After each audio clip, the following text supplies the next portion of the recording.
Leo baada ya taarifa mbalimbali ambazo tulizipokea na ninyi mmeziona kwenye mitandao mbalimbali ya kijamii ambazo tulidhani zingeweza kusaidia upatikanaji wa Mdude, hii leo tulipanga ratiba ya kukutana na mkuu wa mkoa ndugu yetu Homera, na mosi tumefanya mawasiliano naye ya kuomba appointment ili leo Jumapili tukutane naye, na ametupatia ushirikiano huo, lakini hayupo ofisini, na kama mnavyojua leo ni weekend. Tumekubaliana naye kwamba tutakutana naye kesho saa 3 asubuhi Jumatatu. Kwa hiyo nitoe rai na nitoe fursa hii sasa kujulisha wanambea kwamba na Watanzania kesho saa 3 mkuu wa mkoa tumekubaliana tutakutana naye kuzungumza kwa ajili ya mustakabali mzima tu wa upatikanaji wa Mdude wapi alipo, kwa sababu yeye ndo mwenyekiti wa ulinzi na usalama wa mkoa wetu wa Mbeya. Na hivyo wanambea wote kesho saa 1 asubuhi pia tutakutana hapa ofisi za kanda kwa ajili ya kupeana utaratibu ni watu gani watatuwakilisha kwenda kwa mkuu wa mkoa. Lakini kwa leo Jumapili haina maana kwamba tunarudi nyumbani wala tumechoka. Au umechoka watu wa Mungu? Hatujachoka. Kwa hiyo tutabadili tu ratiba ndogo. Hivi sasa tukitoka hapa baada ya mazungumzo haya tutakwenda korongo moja, nimeambiwa liko hapa la uelekeo wa kwenda hospitali ya rufaa. Wamesema lina mazingira hatarishi sana, wenyeji watutaongoza. Kwa tukitoka hapa wote tutasambaa hilo korongo kuangalia paka pale kwenye ofisi yetu, kwenye hospitali yetu ya rufaa ya kanda, na tutakwenda pale hospitalini pia kuzungumza na kumtafuta kwamba aiza yamkini yupo huko. Kama tukikosa tutaenda na mochwari pia kuangalia kama yamkini yupo huko. Pamoja na ukweli ni kwamba intelijensia na maombi ya watu wa Mungu yanatuelekeza kwamba polisi wanajua ni wapi alipo Mdude. Ni wapi alipo Mdude. Kwa hiyo tunafikiri wao wanajua zaidi. Wakati tunasubiri na jeshi la polisi litusaidie, sisi tutaelekeza nguvu zetu hapo.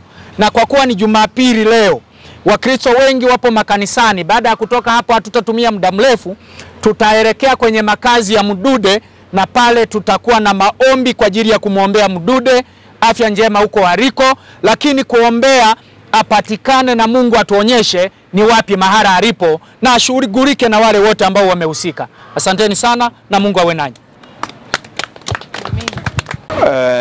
Ndugu wanahabari na wanambea na Watanzania kwa ujumla, hii hali inayojitokeza nchini kwetu sio hali salama, kwa sababu tuna viongozi wetu mbalimbali ambao tunategemea kwamba ndio walinzi wetu na ndio wanaotuongoza na ndio ambao watakuweza kutupatia haki mbalimbali. Lakini vile vile tunalo jeshi la polisi. Kazi ya jeshi la polisi ni kuhakikisha Watanzania wote tuko salama, na ikitokea sitofahamu, hatujulikani tulipo, ni wajibu wa jeshi la polisi kujua sisi tuko wapi na wakati huo tunafanya nini. Kama ilivyo kwenye shughuli nyingi za Chadema ambao tunazifanya, iwe vikao vya ndani vya namna mbalimbali, polisi wanajua. Hata tukiwa na mikutano yetu ya hadhara au tuna sherehe zetu, polisi wamekuwa wakijaribu kuzuia, lakini imekuwa kinyume. Wana uwezo wa kunusa Chadema kwamba inafanya nini leo, lakini hawajui maisha ya mmoja mwanachadema kwamba yuko kwenye hatari ya kiasi gani.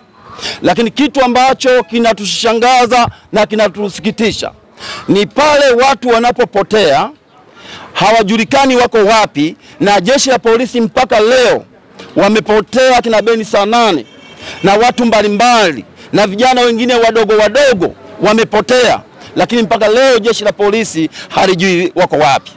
Nataka nilitake jeshi la polisi, hii hali ya kupotea kwa watu hasa wanachadema inatupa mashaka, na pengine kauli mbalimbali za chama tawala ambao viongozi mbalimbali wa chama cha tawala wamekuwa wakizitoa ambazo zinatuhusu sisi wanachadema, kwamba polisi kama wanachadema wamesema jambo lolote ya kuikosoa serikali, kama tukiwapoteza msituulize. Na tumeshuhudia kweli jeshi la polisi haijawahi kuwahoja hawa watu. Tuna mashaka pengine mna urafiki mbalimbali, hasa pale tunapoona kila mtu anapotekwa anahusishwa na jeshi la polisi. Watekaji wengi katika nchi hii wanapokwenda kumteka mtu wanahusisha jeshi la polisi kwamba sisi ni jeshi la polisi. Sasa tunajiuliza, jeshi la polisi linaridhika nini na watu wanaotumia vibaya nafasi zao na kazi zao na taaluma zao, wanaochafua taaluma zao? Mpaka leo hajawahi kuwakamata. Tunajiuliza kuna urafiki gani? Lakini ndugu zangu, nataka niwaambie hasa jeshi la polisi, mnatengeneza urafiki mbaya na chama tawala, lakini vile vile mnatengeneza urafiki mbaya na chama cha Chadema, kwa sababu si Chadema ndio tunaumia sana. Ninachotaka kuambia, lakini na sisi pia lazima tuje tuangalie, tutafikiri, na sisi ni binadamu. Itafika wakati wa Tanzania hao watafikiria kwamba pengine na sisi tunahitaji kuwa na urafiki na jeshi la polisi. Na urafiki wetu ni wa namna gani? Hasa pale watu wanapokwenda kupotea, hatuwaoni ndugu zetu, na sisi tutakuwa marafiki. Tunatukaamua sasa kwamba tuwe marafiki, tuwe tunatembelea mara kwa mara tunapopata matatizo kama haya. Kwa namna gani? Mwenyezi Mungu atajua. Lakini niwaombe na niwaase, kwa hili la Mdude ni gari, mkalikomeshe kwa watu wanafahamika, na tuna imani ni wao waliomchukua Mdude. Hebu muonyeshe kwamba mnakwenda kusafisha jeshi la polisi, kwamba ni chombo salama cha kukimbilia kila Mtanzania. Leo hii mtu akija kwangu leo mimi Njerenje akijitambulisha yeye ni jeshi la polisi, siwezi kuamini kwamba ni jeshi la polisi, kwa sababu tayari imekwisha chafuliwa. Niwaombe sana, muendelee kutoa ushirikiano. Toeni ushirikiano na sisi, na tuhakikishe Mdude anapatikana akiwa hai. Jamani, tafadhali sana, ni jambo ambalo linatuma kama viongozi na kama Watanzania. Niwaombe sana jeshi la polisi, tushirikiane, Mdude apatikane, na tuone taaluma yenu kwamba kweli mmesomea na mnastahili kutulinda. Asanteni sana ndugu wanahabari. Asante. Kwa majina anaitwa Mohamed Deo Sideo, katibu mwenezi kata ya Iganjo. Hapa tumefika kwa kweli, tuna siku 3. Tunasikitika katika mkoa wetu wa Mbeya baada ya kupotelewa na mwanachama wetu, kiongozi wetu maarufu katika mkoa wa Mbeya. Kwa kweli ni majonzi makubwa sana. Tumeshinda hapa toka juzi, jana na leo. Lakini kinachosikitisha, inaonekana kama ni serikali yetu iko kipaumbele kuwapoteza mwanachadema yote anayeongea haki, anapotea. Wanampoteza katika mazingira ambayo hayaeleweki. Kwa kweli mimi kwa upande wangu naiomba serikali, hususan jeshi la polisi, tunaomba wajiepushe na mambo haya. Swala la siasa waliache siasa ifanye kazi. Wao wameajiliwa kama serikali kulinda raia na mali zao. Lakini swala la kuanza kuwakamata wanasiasa wanapoongelea haki, kwa kweli linatusikitisha sana.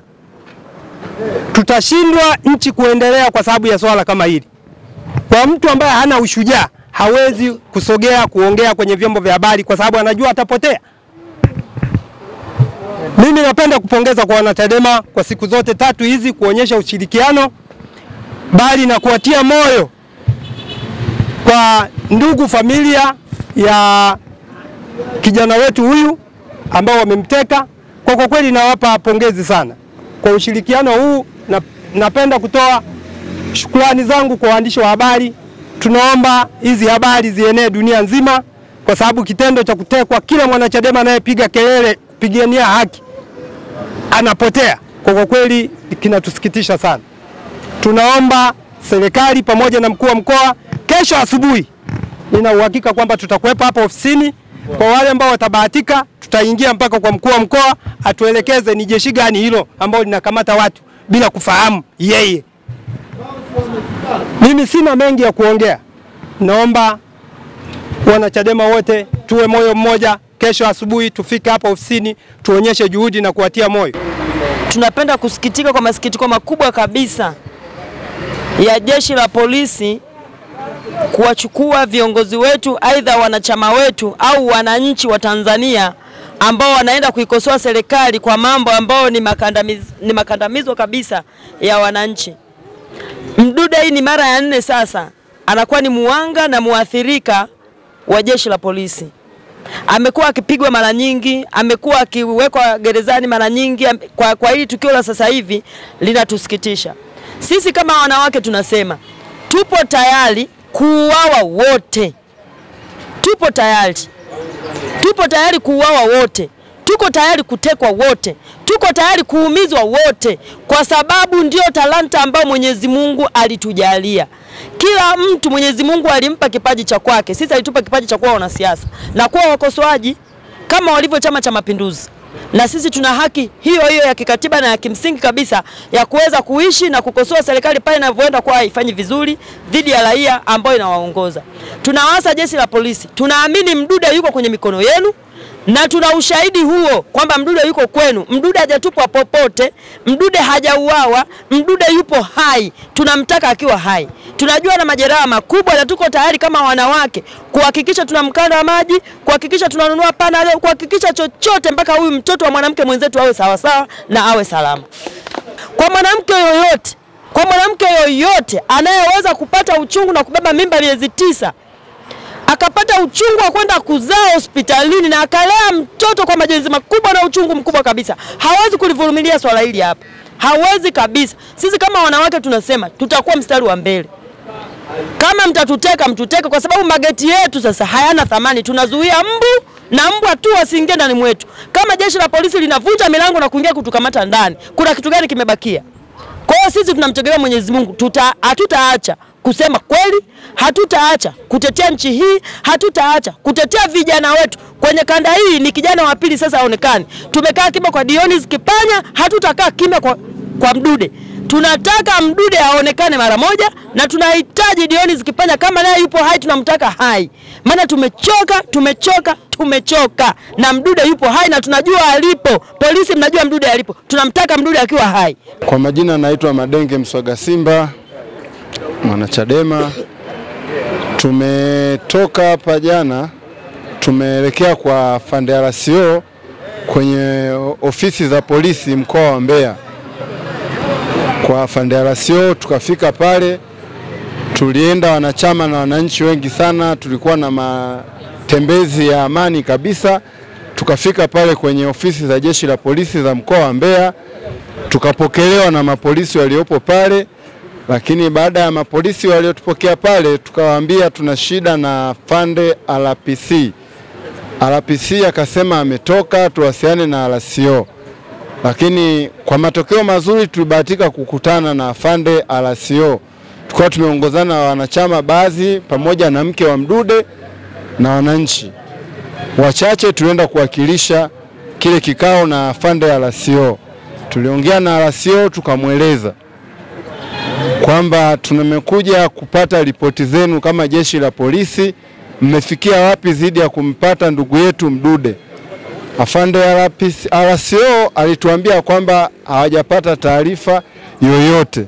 Kwa hivyo basi katibu wetu wa kanda akampa ratiba tulichofanikiwa sisi, kwamba sisi bwana tumefanikiwa kupata majina ya watu waliomteka ndugu yetu Mdude, ambapo walitajwa Afande Shabani.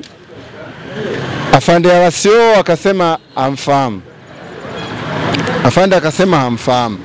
Kwa hiyo baada ya pale akasema kwamba atatupa ushirikiano na sisi tuendelee kumtafuta kwa hali yoyote yani tutakavyoweza. Kwa hiyo na sisi tukatoka pale, viongozi wakawatangazia raia kwamba jamani, hao watu waliosadikika kama ni maafande pamoja na picha, Afande RCO amesema hawatambui. Kwa hiyo rasmi sasa wanatambulika kama ni vibaka. Viongozi wetu wakawa wametuambia hayo. Kwa hiyo tukatoka sisi kama tulivyo pale na pamoja na viongozi tukaelekea maeneo ya Mlima Nyoka kwenye maporomoko kule ambako kuna historia mbaya ya kutupwa maeneo ya pale. Kwa hiyo tukawa tumefika kule, tumehangaika kumtafuta ndugu yetu bila mafanikio. Na kwa sababu RPC alisema kwamba tuwasaidie polisi, yani wananchi tuwasaidie polisi kumtafuta ndugu yetu. Na sasa tunatoka hapa tena tunaenda kumtafuta kutoka hapa kama ambavyo viongozi wametuasa. Wametupa na njia ya kupita, tunaenda kumtafuta wapi, na hatujachoka. Kwa hiyo tunaendelea na kumtafuta ndugu yetu Mdude. Mdude sio mhalifu. Kwa majina naitwa Daniel Alfred Mwambipile. Jina maarufu ni XB mwanaharakati. Tupo hapa kwa ajili ya swala moja tu la kumtafuta ndugu yetu Mdude. Jina maarufu anaitwa Mdude, lakini majina yake anaitwa Mpalukwa Saidi Mdude Nyagali. Tumemtafuta ndani ya hizi siku kadhaa, siku ya 3 leo, kuanzia leo siku ya kwanza, nafikiri leo tarehe 4, tuna siku 2. Tumemtafuta ndugu yetu Mdude kwa tukio kubwa ambalo limetusikitisha sisi wana Mbeya, hususan na mazingira ya pale kata Iwambi ambapo alikuwa anaishi Mdude Nyagali.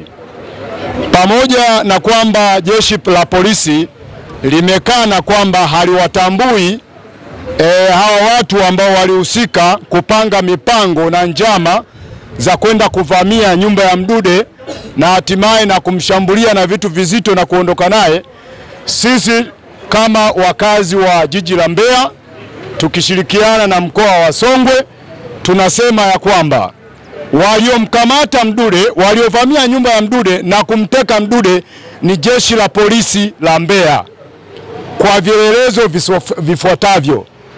Moja, kuna askari ambao walishirikiana wakimtaka, walikuwa watumia mbinu za mikakati na namna gani watampata Mdude. Kuna wasamaria wema ambao kuna mashahidi wawili ambao sasa bila mashaka kuachana na mashahidi wengine ambao wameshajitokeza na wamesema hadharani. Shahidi wa kwanza ameeleza wazi kwamba polisi ambaye anatambuliwa kwa jina la Shabani Chalo anatokea kwenye ofisi ya RPC. Aliongea wazi na huyu mtu aliyetupa taarifa, na huyu mtu hajajificha, ameongea public kwenye mitandao mbalimbali ya kwamba huyu Shabani Chalo na askari mwingine ambaye anatambuliwa kwa jina la Veda wakitokea kwenye ofisi ya RPC chini ya RCO walimtaka huyu shahidi kwamba watampa fedha yoyote wamuoneshe makazi ya Mdude anapoishi. Sasa kama taarifa hii ni ya kwanza, hii ni taarifa ya kwanza, na kweli hiyo ilikuwa ni siku ya tarehe 30 ambao huyu Shabani Chalo pamoja na Veda walitamka wazi kwamba wanamtafuta Mdude na kumwahidi fedha huyu bwana ambaye ametupa hii taarifa. Hii kielezo cha kwanza. Lakini kielezo cha pili ni mke wa Mdude. Wakati wanamshambulia Mdude nyumbani kwake, wamevunja geti, wakavunja mlango na wakaingia ndani. Wakaanza kumshambulia na vitu vizito, na hawa walioingia ndani walikuwa ni askari ambao walijitambulisha kabisa ndani. Wakati wanamshambulia Mdude wanamwambia mke wa Mdude kwamba sisi ni askari.